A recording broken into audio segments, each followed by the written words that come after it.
Assalamualaikum warahmatullahi wabarakatuh. Selamat siang semuanya kepada Bapak dan teman-teman semuanya. Semoga masih dalam keadaan sehat walafiat dalam menjalankan ibadah puasa kita pada tahun ini. Sebelumnya kami dari kelompok 9 mengucapkan terima kasih kepada Bapak Riki Astafi MPD selaku dosen pengampu kita pada mata kuliah kewirausahaan ini. Ini adalah kelompok terakhir, kemudian materi terakhir untuk kewirausahaan dengan tema profil usaha pada kewirausahaan. Kami dari kelompok 9 beranggotakan 3 orang. Yang pertama adalah Nuraniza, yang kedua adalah saya sendiri Nuri Naimatun Naima, dan yang ketiga adalah Rista Sri Lestari.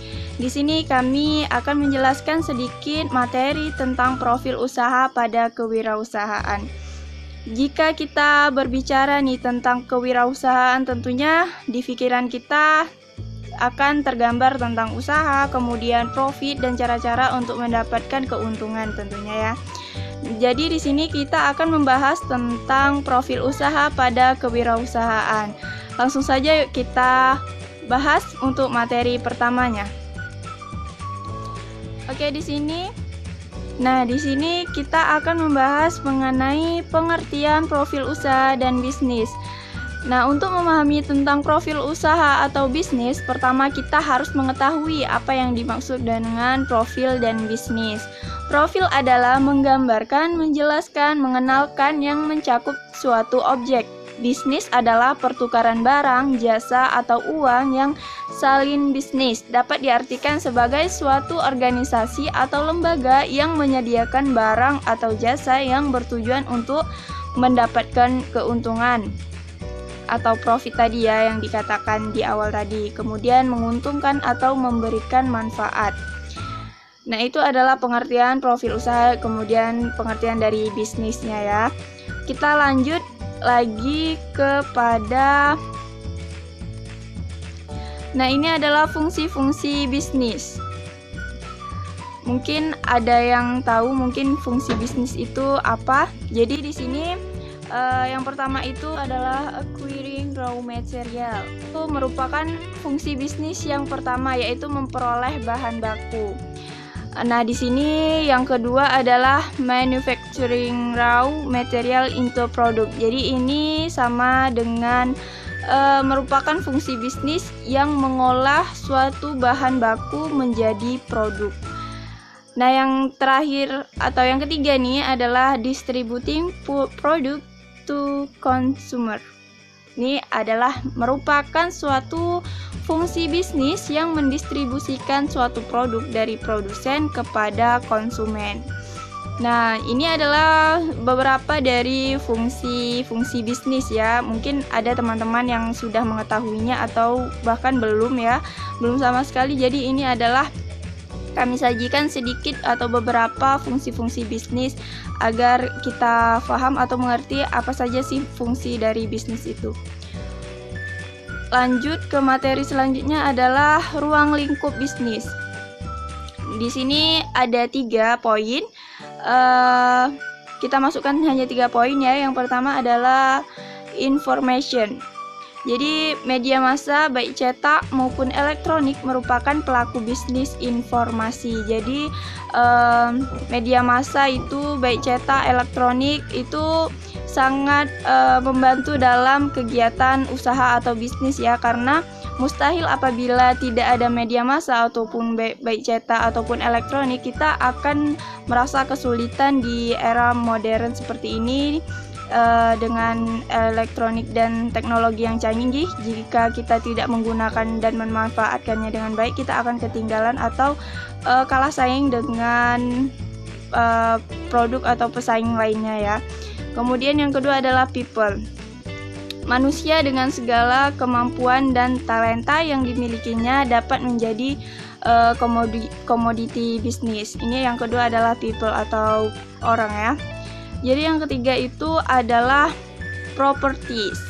Nah, di sini kemudian hak kepemilikan seseorang terhadap benda-benda berharga dapat dijadikan komoditi bisnis ya. Jadi di sini ada 3. Jadi information yang pertama, yang kedua adalah people, yang ketiga adalah properties. Ini adalah ruang lingkup bisnis ya. Silakan dipahami. Untuk teman-teman mungkin ada poin-poin penting bisa dicatat, kemudian nanti bisa dipahami dan jadi ilmu tambahan untuk kita tentang kewirausahaan ya. Langsung saja untuk materi selanjutnya akan dijelaskan oleh rekan saya Restasli Restari dan Nur Aniza. Kepada mereka dipersilakan. Langsung saja kita lihat video selanjutnya. Baiklah, di sini saya akan melanjutkan penjelasan dari Nurin Naimatun Naimah, yakni mengenai bentuk dasar kepemilikan bisnis. Yang pertama ada perusahaan perseorangan, yaitu bisnis yang kepemilikannya dipegang oleh satu orang. Yang kedua ada persekutuan, yaitu bentuk bisnis di mana 2 orang atau lebih bekerja sama mengoperasikan perusahaan untuk mendapatkan profit. Yang ketiga ada koperasi, dan yang terakhir ada perseroan, yaitu bisnis yang kepemilikannya dipegang oleh beberapa orang dan diawasi oleh setiap pemilik. Setiap pemilik memiliki tanggung jawab yang terbatas atas harta. Selanjutnya mengenai tujuan bisnis. Tujuan perusahaan merupakan cerminan dari berbagai hasil yang diharapkan bisa dilakukan oleh bagian-bagian organisasi atau aktivitas fungsional perusahaan yang akan menentukan kinerja perusahaan dalam jangka panjang. Key Resource Area, suatu perusahaan menyangkut market standing, innovation, physical and financial resources, profitability, manager performance and development, worker performance and attitude, dan yang terakhir public responsibility. Selanjutnya mengenai konsep tentang ekonomi bisnis. Yang pertama ada strategi inti, yang merupakan inti dari bagaimana suatu perusahaan memilih cara untuk berkompetisi. Unsur-unsur dari strategi inti tersebut meliputi visi dan misi bisnis.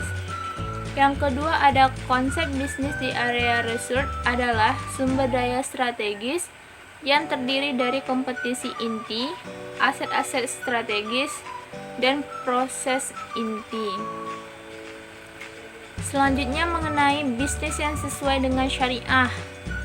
Konsep tersebut adalah sebagai berikut. Yang pertama jujur, yang kedua amanah yang terdapat dalam Quran surah Al-Anfal ayat 27, yang ketiga ramah, yang keempat adil, yakni terdapat pada Quran surah An-Nisa ayat 58, dan yang terakhir sabar. Selanjutnya akan dijelaskan oleh rekan saya Nur Aniza. Baiklah, di sini saya akan melanjutkan materi kita yaitu kategori usaha dan bisnis. Di mana di sini ada beberapa kategori atau bagiannya, yaitu pertama CV adalah bentuk usaha yang merupakan salah satu alternatif yang dapat dipilih oleh para pengusaha yang ingin melakukan kegiatan usaha dengan modal yang terbatas. Yang aktif mengurus perusahaan CV disebut sekutu aktif, dan yang hanya menyetor modal disebut sekutu pasif. Yang kedua ada PT adalah organisasi yang memiliki badan umum resmi yang dimiliki oleh minimal 2 orang dengan tanggung jawab yang hanya berlaku pada perusahaan tanpa melibatkan harta pribadi atau seseorang yang pada di dalamnya. Di dalam PT memiliki modal tidak harus pemimpin perusahaan karena dapat menunjuk orang lain di luar pemilik modal untuk menjadi pemimpin.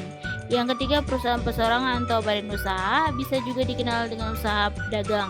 Merupakan bentuk usaha yang paling sederhana karena perusahaan yang hanya dimiliki satu orang. Yang dimaksud dalam perusahaan di sini adalah orang yang memiliki perusahaan. Yang keempat yaitu firma. Firma adalah satu bentuk persekutuan bisnis yang terdiri dari 2 orang atau lebih dengan nama persamaan yang tanggung jawab terbagi rata, tidak terbatas pada setiap pemiliknya. Selanjutnya unsur-unsur dalam pengembangan usaha. Yang pertama ada unsur yang berasal dari dalam, adanya niat dari sisi pengusaha-usaha untuk mengembangkan usaha menjadi lebih besar, mengetahui teknik produksi barang seperti berapa banyak barang yang diproduksi, cara apa yang harus digunakan untuk mengembangkan produk atau barang, dan yang lainnya. Bentuk anggaran yang bertujuan besar, seberapa besar pemasukan dan pengeluaran produk. Yang kedua, dari pihak luar, mengikuti perkembangan informasi dari luar usaha, mendapatkan dana yang tidak hanya mengandalkan dari dalam seperti meminjam dari luar, mengetahui kondisi lingkungan sekitar yang baik atau kondisi yang kondusif untuk usaha. Terima kasih. Baik, terima kasih kepada Rista Sri Lestari dan juga Nur Aniza karena telah menjelaskan materi lanjutan dari saya. Kemudian kami ucapkan terima kasih kepada Bapak Riki Astafi MPD. Kemudian terima kasih juga kepada teman-teman semuanya yang telah berpartisipasi aktif, dan juga terima kasih kepada semua pihak yang telah menonton video ini. Semoga ada manfaat yang bisa diambil. Semoga dengan adanya video ini menambah ilmu pengetahuan kita tentang kewirausahaan. Mungkin dari penyampaian kami terdapat banyak kekurangan, kami mohon maaf yang sebesar-besarnya. Kami dari kelompok 9 yang beranggotakan 3 orang, yakni Nur Aniza, Nurin Raimatun Naimah, dan juga Rista Sri Lestari, pamit undur diri. Terima kasih atas segala kesempatan dan terima kasih kepada Bapak dan teman-teman semuanya. Kami dari kelompok 9 pamit undur diri. Kami ucapkan wabillahi taufik wal hidayah. Wassalamualaikum warahmatullahi wabarakatuh. Orang sukses itu ada ciri-cirinya, termasuk juga pengusaha sukses.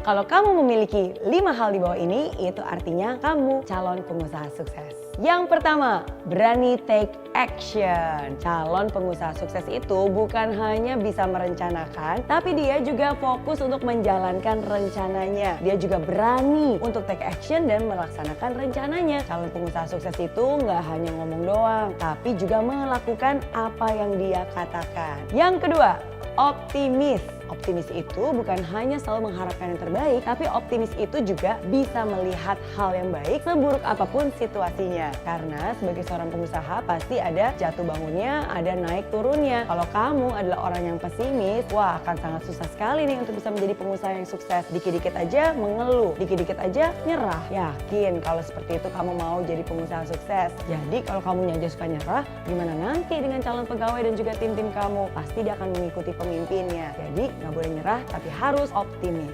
Ciri yang ketiga, fokus.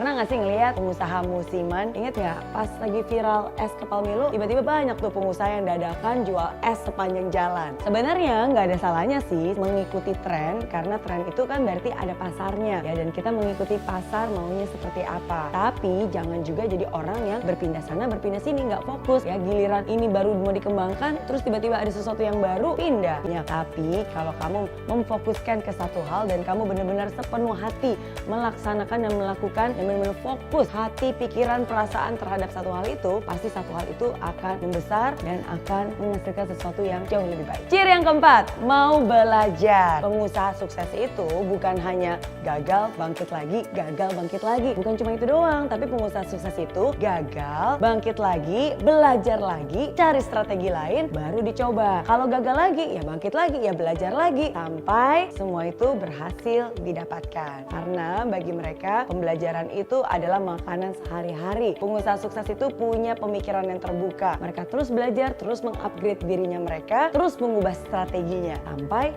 mimpi itu berhasil menjadi kenyataan. Ciri yang kelima, tekun. Ketekunan untuk terus berusaha sesulit apapun keadaannya. Kalau cuma usaha di saat muda sih semua orang juga bisa. Tapi pertanyaannya, apakah kamu mau terus berusaha di saat susah sekalipun? Nah, dibutuhkan ketekunan. Nggak percaya? Saya adalah salah satu contohnya. Makanya saya selalu bilang, saya bukan orang yang paling pintar, saya juga bukan orang yang paling kuat, tapi apa yang membuat saya berhasil? Karena saya adalah orang yang paling tekun. Dan ketekunan berusaha itulah yang menjadikan saya menjadi seperti saya sekarang ini. Sekecil apapun kesempatannya, saya akan jalani dengan sungguh-sungguh. Sekecil apapun tanggung jawabnya, saya akan berikan 100% sepenuhnya. Nah, itu dia 5 ciri calon pengusaha sukses. Kalau 5 hal itu sudah ada di kamu, bagus, selamat. Tinggal ditingkatkan dan dikembangkan akan lebih banyak lagi. Tapi kalau 5 itu belum ada di kamu, jangan khawatir. Masih ada waktu untuk belajar lagi, masih ada waktu untuk berubah, masih ada waktu untuk berusaha lebih baik lagi. Dan saya yakin semua usaha nggak akan pernah sia-sia. Dan saya doakan yang terbaik untuk kamu yang serius ingin jadi pengusaha sukses. Oke?